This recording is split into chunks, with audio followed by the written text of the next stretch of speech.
बिस्मिल्लाहिर्रहमानिर्रहीम। दोस्तों, आज की इस वीडियो में आपको एक ऐसा ज़बरदस्त नुस्खा बताने वाला हूं। अगर आप इसका इस्तेमाल मुस्तकिल बेसिस पे करेंगे तो चेहरे के दाग धब्बे झुर्रियाँ ख़त्म हो जाएंगी और आपकी जवानी दोबारा से लौट कर आ जाएगी।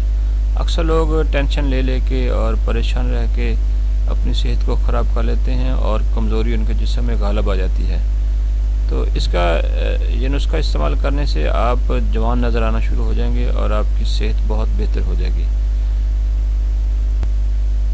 जी तो दोस्तों, आप लोगों ने स्याह मुनक्का लेना है। ठीक है, ये किशमिश या सौगी से थोड़ा सा बड़ा होता है, इसके अंदर दाना होता है, वो आपने दाना निकाल देना है। ये 4 दाने आप मुनक्के के ले लें, खजूर 4 अदद ले लें और बादाम भी 4। ये रात को पानी में भिगो दें और सुबह इनको दूध के साथ इस्तेमाल कर लें।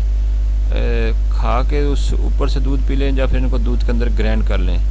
ऐसा ये कमाल का नुस्खा है कि आपके चेहरे की झुर्रियाँ और अगर बुढ़ापा 60 साल तक भी पहुंच गया है तो आप दोबारा से जवान हो जाएंगे।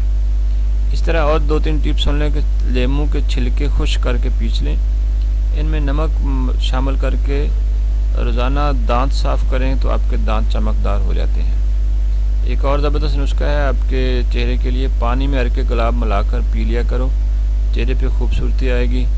इस तरह कलवंजी का तेल रात के टाइम नाक में डालो, दिमागी सलाहियत बढ़ जाती है। सुबह के वक्त अगर ज़्यादा खट्टी चीज़ें खाते हैं तो आप जल्दी बीमार हो जाते हैं, इसलिए खट्टी चीज़ें आप लोगों ने नहीं खानी। पित्ते का दर्द हो तो सेब खा लिया करो। कहते हैं कि अगर आप रोज़ाना की बुनियाद पे 1 सेब खाते हैं तो फिर आपको डॉक्टर के पास जाने की ज़रूरत नहीं पड़ती। पित्ते की पथरी हो, पित्ते में दर्द रहता हो तो सब्ज़ सेब बहुत ज़्यादा फ़ायदेमंद होता है। इस तरह जो लोग भैंस का कच्चा दूध पीते हैं उनका कमर का दर्द कभी नहीं होता, लेकिन आजकल ये फ़ायदेमंद नहीं रहा, चूँकि भैंसों को इंजेक्शन वगैरह लगाते हैं, इसलिए ये कच्चा दूध ना ही पिए तो ज़्यादा बेहतर है।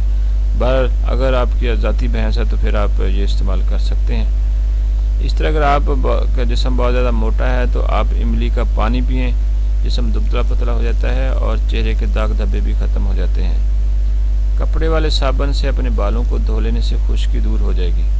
अच्छा फार्मूला ये भी ख़वातीन के लिए। लेमू के छिलके रोज़ाना चबाने से दांतों की पलहट ख़त्म हो जाती है। शहद को सिरका में घोलकर कुल्ली करो, आपके दांत 90 साल तक मजबूत रहेंगे। मोटे लोग नाक में लेमू रस डाल लें, हफ्ते में वज़न कम हो जाएगा।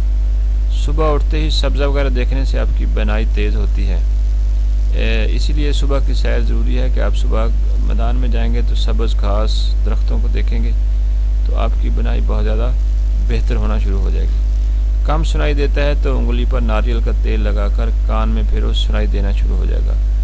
तो ये दोस्तों छोटी टिप्स हैं, अगर आप इस्तेमाल करेंगे तो इंशाल्लाह आपको इसका अच्छा रिज़ल्ट मिलेगा।